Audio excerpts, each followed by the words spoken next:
Maman, pourquoi t'as quitté ton pays?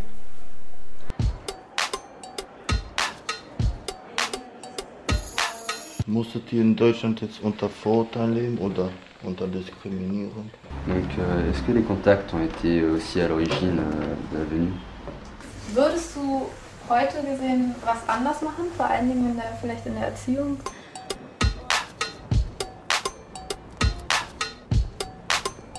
Da wo nicht in diesem bezaubernden Seeball ist, ja. Haben wir was dazugelernt als Familie auch? Ja. Ja.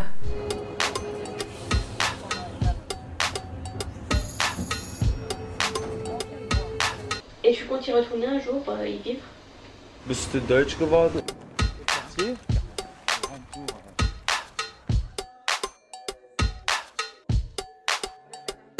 Quel a été ton ressenti en fait?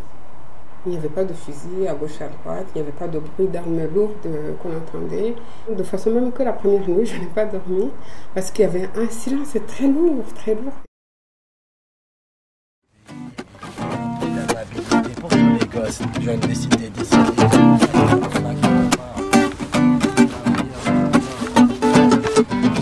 Sachez que vous payerez cher.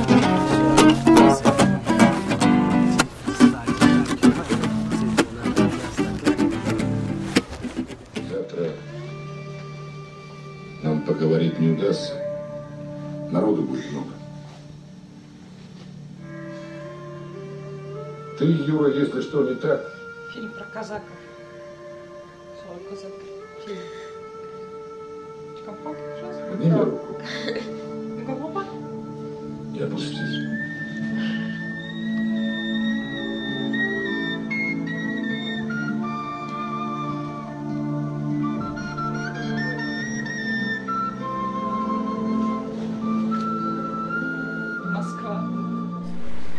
En fait, je suis française surtout. Enfin, c'est comme si j'étais que française, quoi. Je me sens bien ici.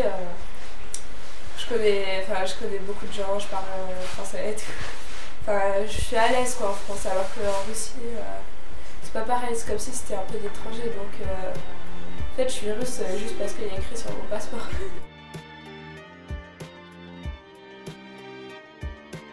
Maintenant, tout a changé. Il n'y a rien plus pareil. Donc, le pays où j'habitais, il est disparu.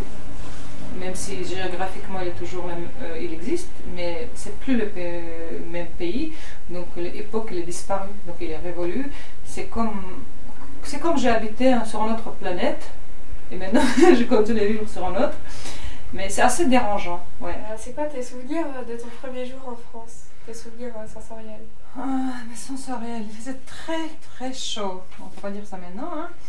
Il était le mois de mai, il faisait très chaud. Donc l'ami qui est venu nous chercher à l'aéroport nous a amené faire un tour donc à Paris. On est allé à Trocadéro, je trouvais qu'il se faisait mais tellement chaud, le monde, c'était pas forcément agréable. Mais alors on est allé après à Barbès.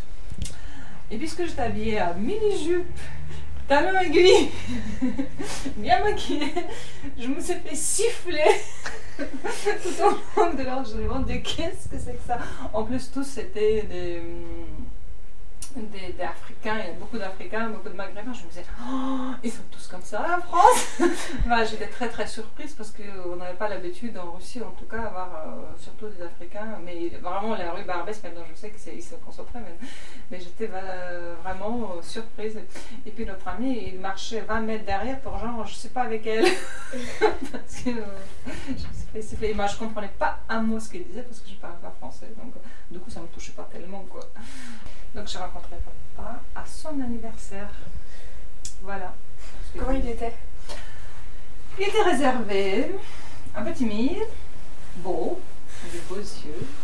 Voilà, mais il ne parlait pas anglais, moi je ne parlais pas français. Donc mais bon, il y a une alchimie qui s'est créée dès notre première rencontre. Voilà. En fait, quand je le rencontrais, j'ai eu l'impression que je l'ai connu depuis longtemps. Voilà. Même si on ne parlait pas la même langue, comme si je le connaissais. C'était une étrange sensation. Voilà. Mais il était français, je suis française. Pourquoi tu veux que j'apprenne le russe? Oui, il était français, mais moi je viens de Russie. Donc il y a en toi deux parts. Donc, et puis de connaître notre langue, d'autres coutumes, connaître les façons de vivre, tout ça, c'est enrichissant. Ça te permet d'être deux personnes en même temps. Enfin, je crois comme ça. Parce que moi, je le sens, par exemple, aujourd'hui, je me sens française, en même temps russe, et c'est comme si j'étais deux personnes en même temps. Donc, je me sens plus riche que les autres. D'accord. Et c'est quoi le communisme? Là, tu sautes, hein, le Caucase au communisme. Alors, il n'y a pas beaucoup de communisme au Caucase. Ça, c'est un endroit où ça n'a pas trop bien marché, je pense. Le communisme, en général, c'est une société, un type de société où rien n'appartient à personne. Tout appartient à l'État, à tout le monde, sauf tes meubles, tes vêtements qui sont à toi. Mais l'appartement, par exemple, c'est l'État qui te le donne. Et puis tu travailles, tout le monde est fonctionnaire parce qu'on travaille pour l'État. N'importe quelle entreprise, c'est une entreprise d'État, donc tu es comme un fonctionnaire. Voilà, ça c'est côté matériel. Et point de vue idéologique ou politique, le communisme, c'est un pays où il n'y a qu'un parti. Cette partie, il dit comment il faut réfléchir, comment il faut voir la vie, comment il faut faire des choses. Et si tu n'es pas d'accord, si tu es dans un goulag, enfin dans une prison, ou expulsé de pays, voilà, donc il n'y a pas de liberté pour choisir la manière dont on devait vivre, penser, donc c'était tout imposé par la partie. Ça, c'était le communisme.